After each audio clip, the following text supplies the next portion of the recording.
Salut à toi, bienvenue dans ce podcast où aujourd'hui on va parler de meilleure version de soi et d'inconfort.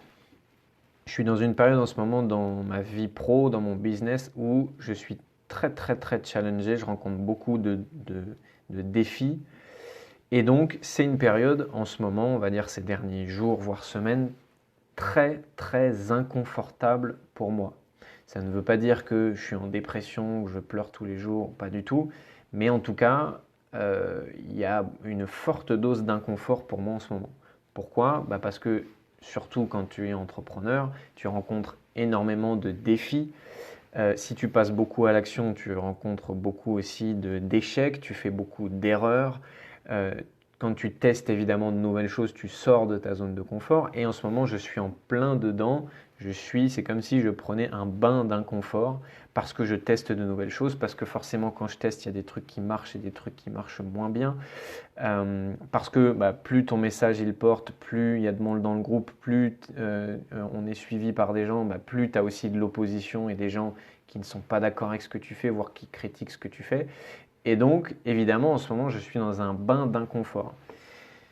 Et tout à l'heure, je me disais, en fait, il y a quelques années, qu'est-ce que j'aurais fait avec ça? Et en fait, je pense qu'il y a quelques années, bien avant d'être dans ce bain d'inconfort, on va dire les premières gouttelettes d'inconfort, je pense que je me serais réfugié dans quelque chose pour fuir cet inconfort. Ça aurait pu être me réfugier dans la bouffe et puis manger à l'excès. Voilà. Ça aurait pu être, faire une pause dans mon travail pour éviter cette challenge-là et puis en profiter pour faire autre chose. Ça aurait pu être boire un petit coup le soir pour calmer toute cette intensité émotionnelle et voilà. Bref, j'aurais développé tout un tas de stratégies pour fuir cet inconfort-là. Et tu sais que je parle souvent d'inconfort parce que l'inconfort, en fait, il est juste nécessaire et indispensable si tu veux tendre vers la meilleure version de toi-même. C'est-à-dire que tu ne peux pas avancer sans inconfort.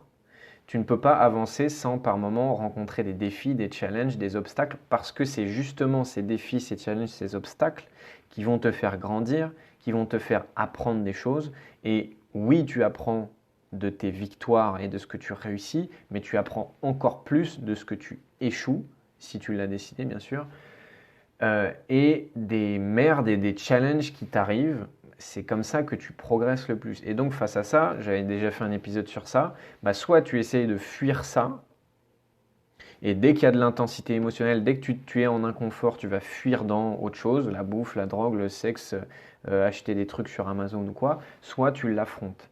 Et en fait, ton degré d'évolution dans ta vie est proportionnel à ta capacité à être confortable dans l'inconfort. Je répète, ton degré d'évolution dans ta vie est proportionnel à ta capacité à être confortable dans l'inconfort. Et aujourd'hui, et je ne vais pas te vendre le truc que je suis tout le temps confortable dans l'inconfort, mais je muscle et muscle et muscle au quotidien depuis des mois, voire des années, ma capacité à me sentir confortable dans l'inconfort.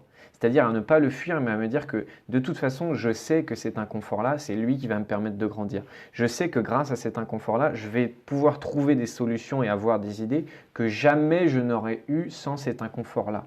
Et je sais que tout cet inconfort va avoir un seul effet, c'est me faire tendre vers la meilleure version de moi-même. Et du coup, tout à l'heure, je me disais ça, je me disais putain, mais en ce moment, c'est vraiment hyper challengeant pour moi, c'est fou. Et il y a une petite voix dans ma tête qui a commencé à me dire ah, tu sais, peut-être que faudrait que tu prennes 4 jours de vacances ou 3 jours de vacances. Ah, peut-être qu'il faudrait que tu baisses le pied, peut-être que. Et parfois, bien sûr que ça peut être utile. Je ne te dis pas qu'il faut jamais lever le pied, qu'il faut toujours aller dans l'inconfort, qu'il faut toujours se surpasser. Non, parce que des fois, tu as besoin de recharger les batteries. Mais là, en tout cas, cette petite voix-là, c'était juste une petite voix pour me dire oula, c'est très inconfortable, Charles. Tu veux pas plutôt aller dans le canapé, regarder la télé, aller sur Netflix ou quoi? Et donc, c'était pas une petite voix qui me disait, qui était qui justement allait me faire grandir. C'était une petite voix qui me permettait de rester sur place et de ne pas aller vers la meilleure version de moi-même.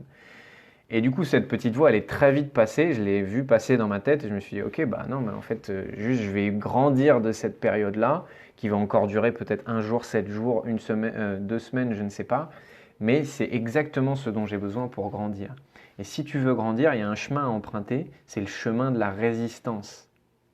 Parce que oui, ça va résister, parce que oui, dès que tu vas faire des choses que tu n'as pas l'habitude de faire, va y avoir de la résistance en face de toi. Plus tu vas avoir cette capacité à emprunter le chemin de la résistance, plus tu vas trouver la croissance. Au bout du chemin de la résistance, il y a la croissance. Ça ne veut pas dire que à chaque fois que ça résiste, forcément, il faut que tu y ailles à fond, parce qu'il y a des fois, la résistance, elle est juste là pour te dire, eh ben non, en fait, c'est pas pour toi, ou faut pas y aller, ou c'est pas le moment, où tu as besoin de recharger les batteries. Là, en l'occurrence, cette résistance-là, elle me disait, Charles, j'ai un peu peur pour toi que tu traverses cette intensité émotionnelle-là. Et du coup, bah, moi, j'ai pris la décision, pas de fuir ça, mais d'y aller et d'être le plus confortable possible dans l'inconfort. Est-ce que ça t'a parlé, cette notion d'être confortable dans l'inconfort, d'emprunter le chemin de la résistance? Si oui, mets-le moi en commentaire et je te dis à très vite.